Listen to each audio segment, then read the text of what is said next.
Okay, hi, it's Dragomania here, and I'm going to respond. This is a response video to the chesvids video. Where is it? I've just seen it. It's been 10 minutes. It's been posted. This and if you want to, well, just going through the video, and I'm gonna show you what I mean. So here, well, he shows some variation that are not really important, and well, then here knight takes e, bishop takes d4 is not good. E takes e. Well, okay, this is not really important. Yeah, this is obviously winning for black. E5, yeah, this is the correct move. We're going to go to the chess base part after. Just gonna show you. Knight f5, correct move. Then bishop takes, correct move. Then here I recommend to play knight takes d, and we'll show you that this is a crushing for white. It's a typical Rybka Wars analysis. Then knight takes d4, and then well, black has not good replies. Queen takes d. Just wait a minute, because this is a crucial point. So, like, the defining move, this variation, if you like, is queen f5. Now, this is a sacrifice, a typical sacrifice of a queen. Then, well, queen takes, queen is obviously forced. Then, knight takes.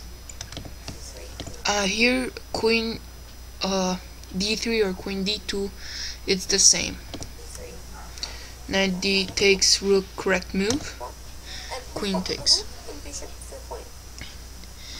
Yeah, of course you got a rook and a bishop for a queen, but I mean, well, I'm gonna show you a move that's crushing.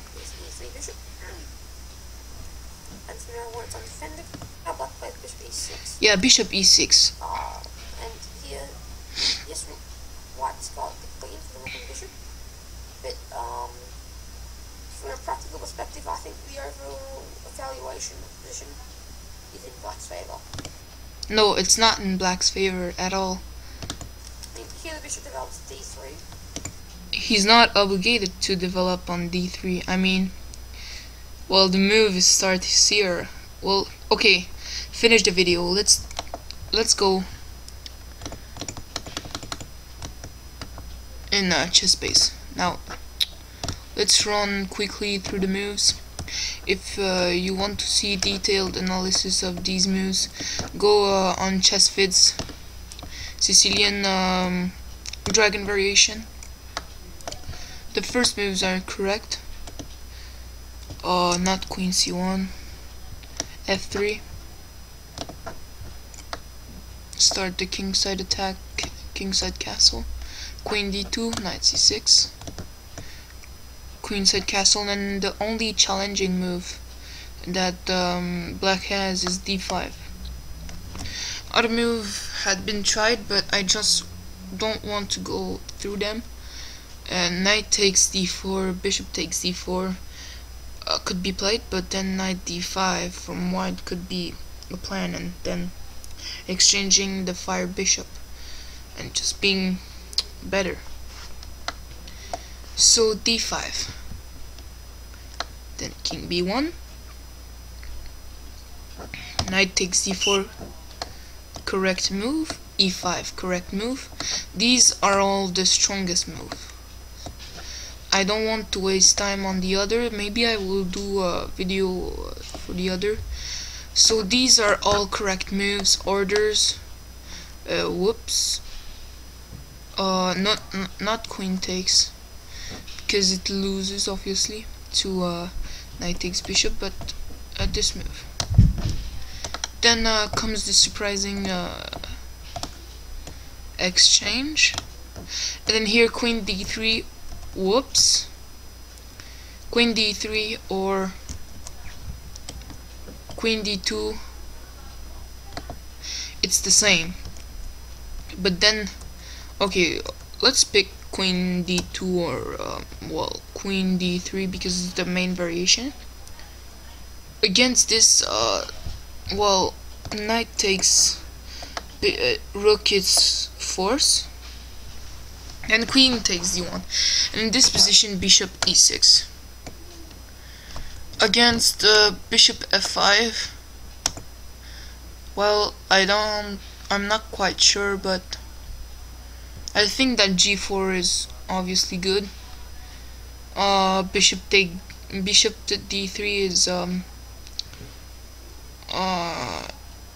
curious because he can play rook d8 and have a pin. But okay, it's not the end, but it could be. So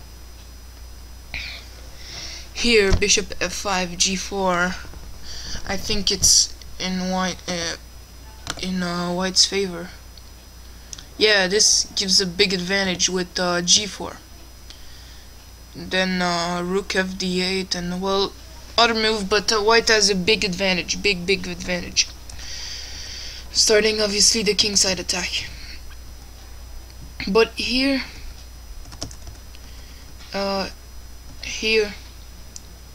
when here the main variation and typical analysis of the theory said that bishop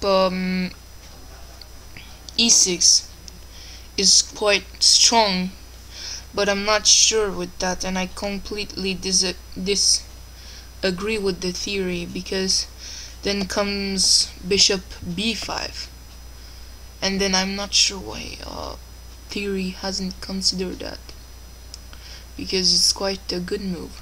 So here is the position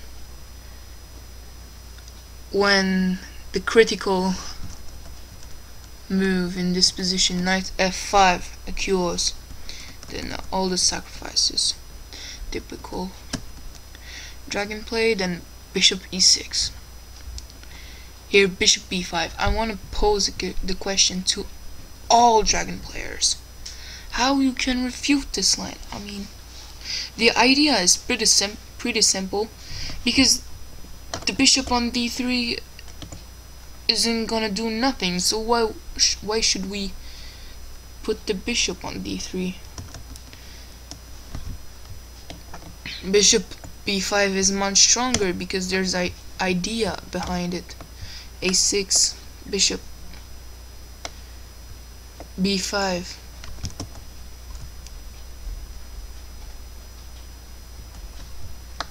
Then bishop b3, and after bishop takes,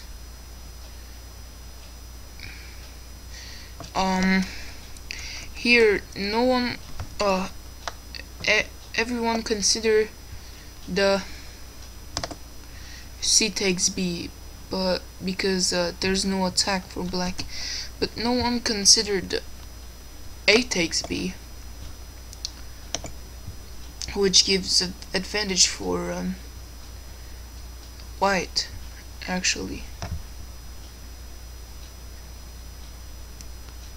So yeah, and then when he plays this, he can play like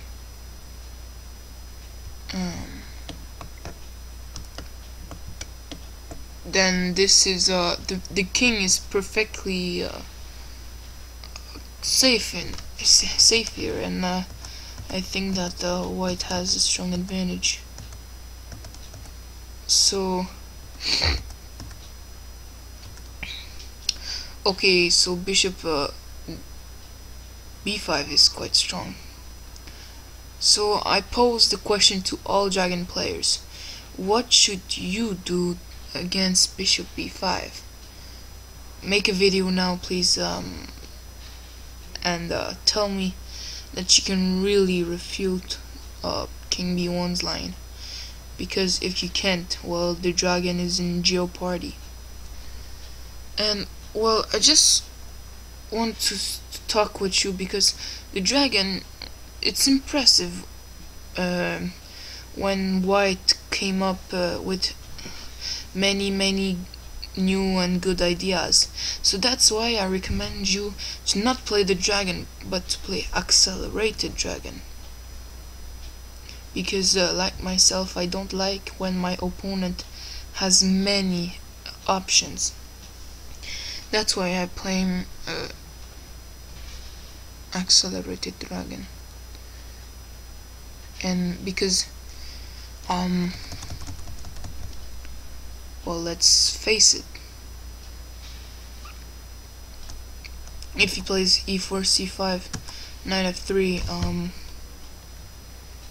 here knight c6 g6 is best, then here d4,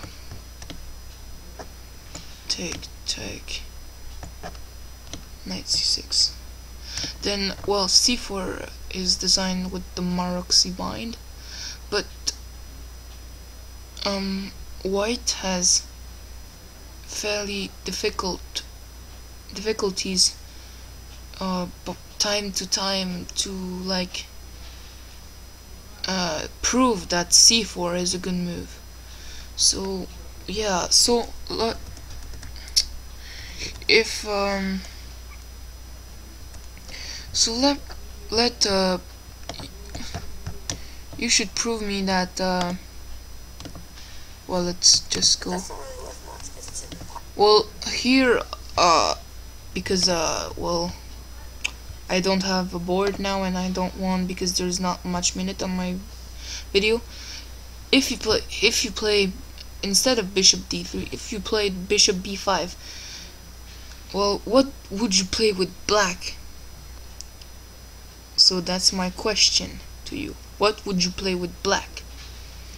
Okay, so thanks to anyone, and please comment below, and bye.